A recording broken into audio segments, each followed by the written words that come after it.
Hey, kumusta mga boss? Totoo naman nga ni ako. Yon siyempre, ang tadatuan ko ay aking bayaw. Tugang kang ex-girlfriend ko. Nangunyan ari agum tana mga boss.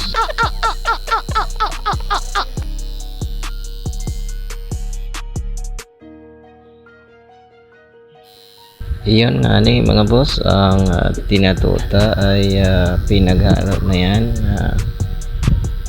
pana, tapos may kumpas, may orasan, tapos may anik-anek sa gilid. Yan yun, bali nga ni pigi stencil ta yan ta pagal i-drawing alga yan, mga street na yan na linya takong drawing matiko-tiko pampana tiko masakit man.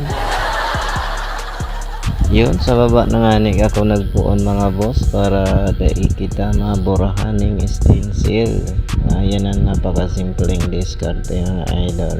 Yun bali na sa 25 minutes na lang yan gini. Ang karayom to dyan na gamit ay 5RL lamang. Tapos ang ginamit ang ink dyan ay black lang, dynamic black.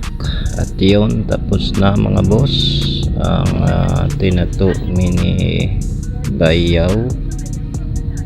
Ang project tangon yan. Yun. Yan na ang mini cosmecos tangon yan. No? Nabrang ganda na yan insa, no?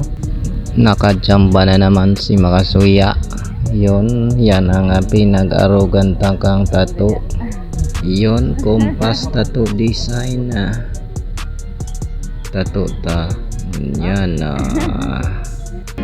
pagka aldaw na ini.